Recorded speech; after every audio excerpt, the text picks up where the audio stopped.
We are down to our final match here in our WCW Countdown. I've been doing this now for 15 straight weeks, featuring the top 15 best matches in WCW history. And this weekend, of course, is the 15-year anniversary of the final Nitro and the death of WCW officially. That's why I timed it this way. And the final match in the Countdown is from the Great American Bash, June 16, 1996. At the Baltimore Arena in Baltimore, Maryland, Chris Benoit against his arch rival, a man he had legitimate bad blood with, more so later on, not so much at this time, Kevin Sullivan, the Taskmaster, in a Falls Count Anywhere match. Now, let's set the stage here. Ric Flair, Arn Anderson, and Brian Pillman had brought in Benoit to be a member of the Four Horsemen the year before. Pillman ended up in a feud with Kevin Sullivan that led to the infamous I Respect You Booker Man moment, where Sullivan wrestled Pillman in a strap match where to win, it's kind of like an I Quit match. You had to get the other guy to say he respects you. Pillman was working his own angle with WCW, doing the loose cannon thing. He ended up leaving and going to WWE. So they slid Benoit essentially into the Pillman role to feud with Kevin Sullivan. Sullivan was part of a group called the Dungeon of Doom, which months before this had formed an alliance with the Horsemen to end Hulkamania. That was their goal. Yes, it was as stupid as it sounds. Of course, they failed. Before the match, Tony Schiavone tells us that Arn Anderson is backing Kevin Sullivan, which is odd. Now, I admit I wasn't watching WCW week to week at the time, so I'm sure there's a story behind this, but okay. So they don't waste any time. Benoit meets Sullivan in the aisle, and we're off to the races. They never even set foot in the ring. Okay, almost immediately, it's over the metal barricade, into the crowd.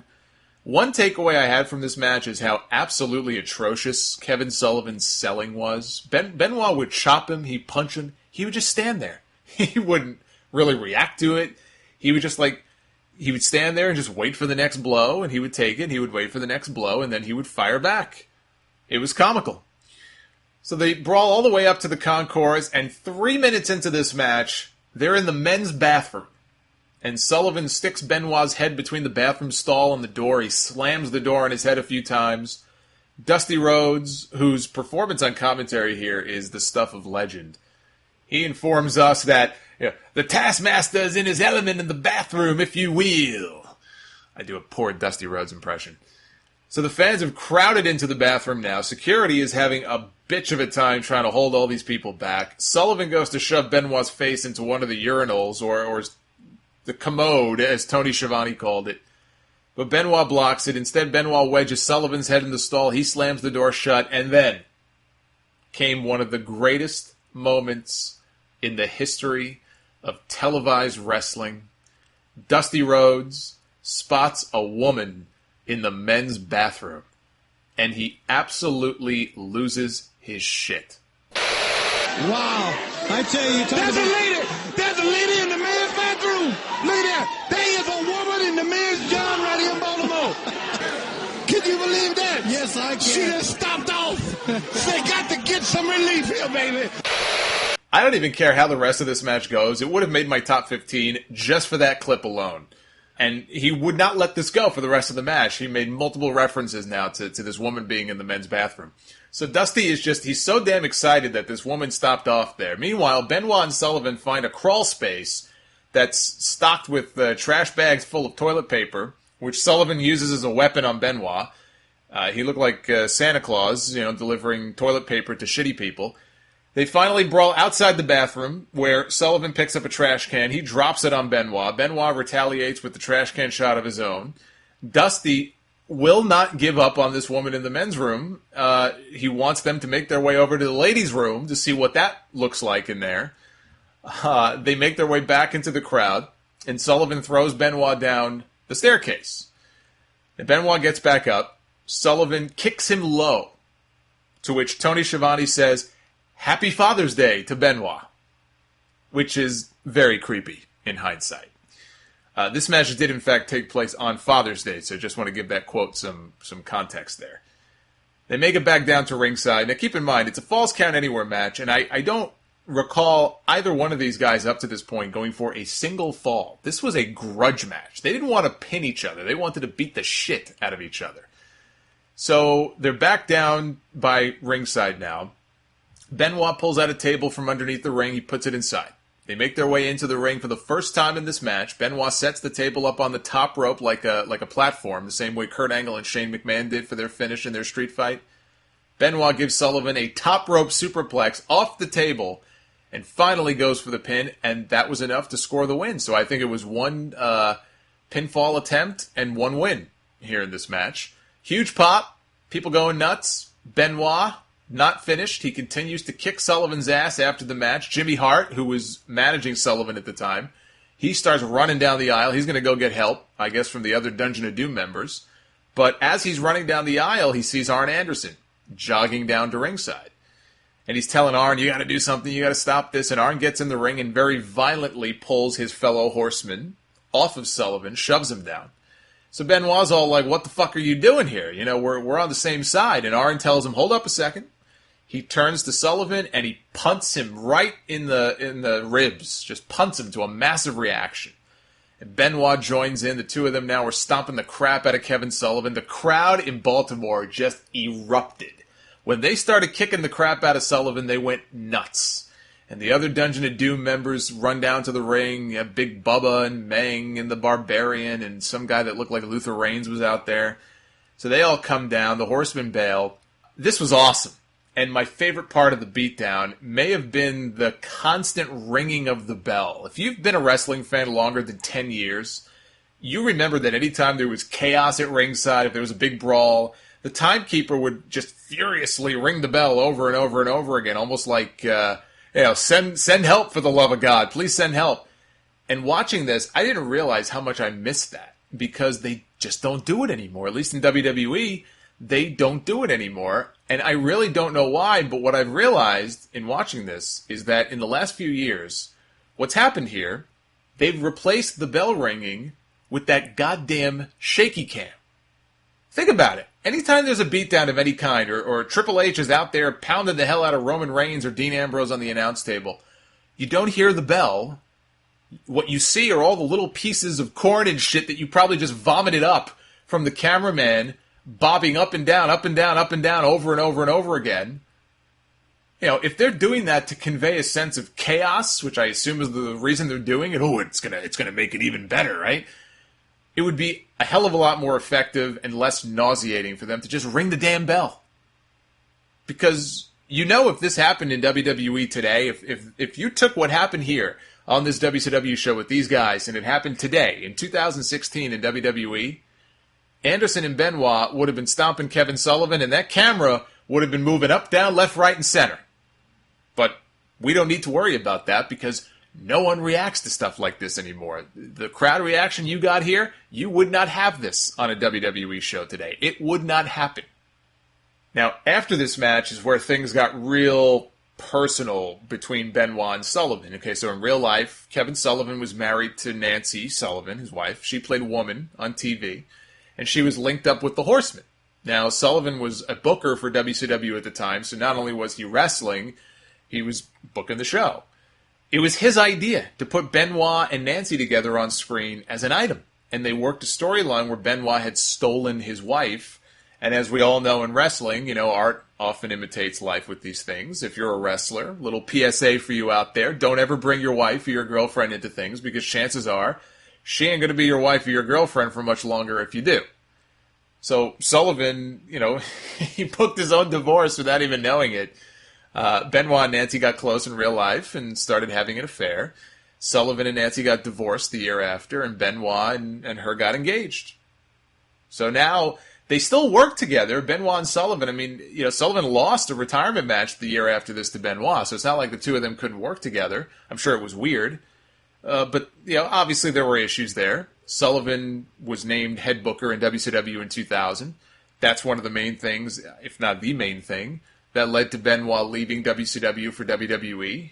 There was the little story about Mike Graham, I think, threatening to cut their throats or something stupid, and that's why all four of those guys were able to walk out of the company. But Sullivan's ascent to that top booking spot, I think Benoit looked at that and went, I got no future here. He didn't trust that Sullivan had any real desire to push him as a big star. I mean, they put the world title on him as in a desperation move, and Benoit saw right through that, so he gave it up the next night. But, he didn't trust that Sullivan had any real desire to push him as a big star. And why would he? He stole the guy's wife. There were a lot of problems there. Now, people have their conspiracy theories about Kevin Sullivan being the one responsible for killing Benoit and his family. There's the story that he is or was a member of a satanic cult, which I don't believe is true. I mean, people say that, but I don't believe that story is even true, and Sullivan may have even denied it.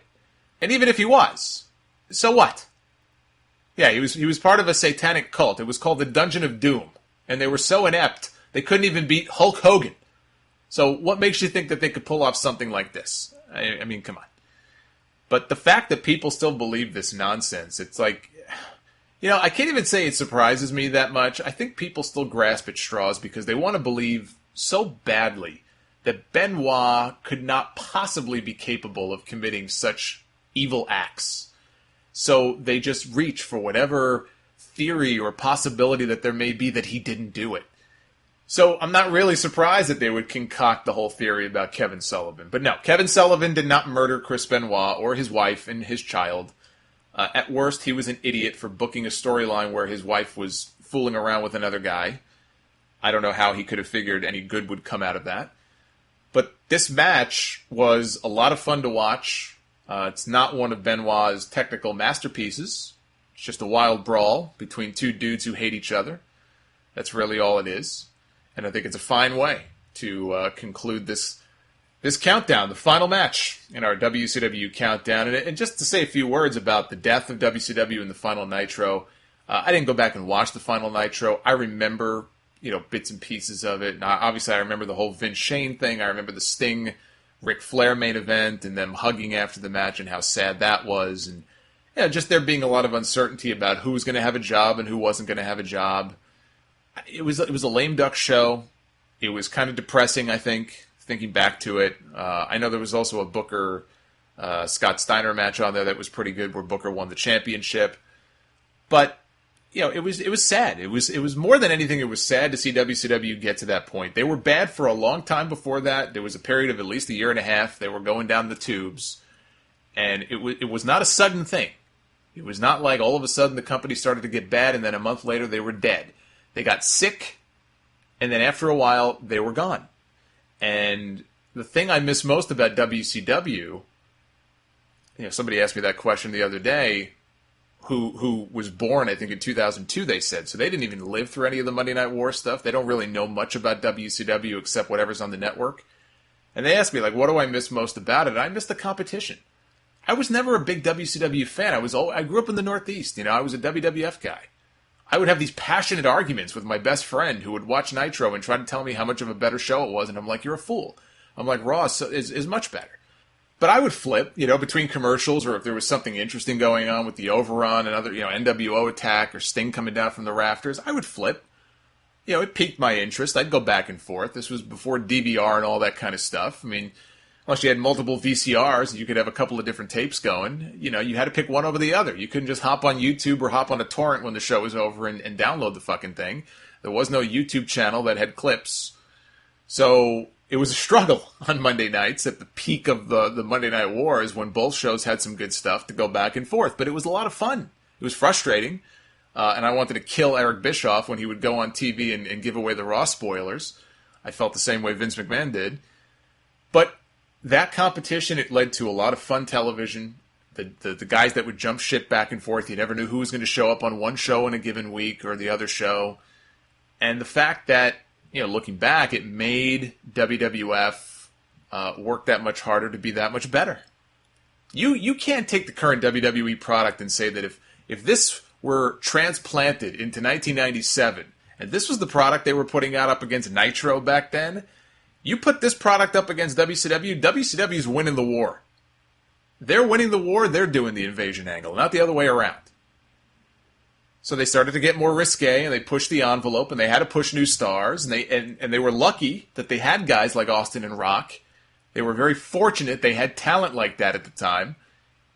and Triple H and Mankind and The Undertaker, and they had a lot of supporting acts, all of whom got over. I mean, the supporting acts during that era, the Attitude Era, were over more than some of the main event acts today. Everything just clicked. It fired on all cylinders, and you had this new audience that came in, but competition is what spurred that on. That's what I miss most. There's no motivation now for them to get better because they're still making money. Somehow, WWE just continues to make money. They could put on a great Raw. They could put on the most boring, god-awful show that you can imagine. They could put on a show like they did last week, which I thought was no good.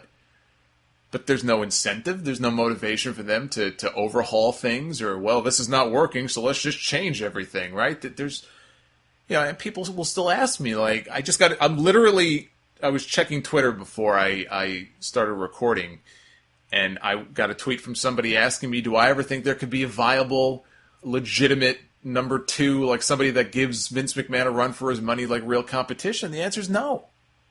You want to live in a fantasy world, and if a multi-billionaire comes along and you have a creative guy who's currently in the wrestling business and knows how the wrestling business works, and they hook up somehow, and the billionaire says, I'm going to give you whatever you need. You do your thing, I'm going to back you up. I got connections in the TV business. We're going to get you on ABC, or we're going to get you on a good cable network. Sure. That's what you need. You need money and you need TV. If you can get money and TV and you've got the talent, then yes. You can conceivably one day have a company that could give WWE some real legitimate competition. And we see now the end result of what happens when you have no competition. TNA and Ring of Honor and even Lucha Underground, they're not competition. I mean, like Lucha Underground's a great alternative, but they're nowhere close to being a competitor to WWE. And I don't think they ever will be. WWE, they have too much money and they have too much of a head start.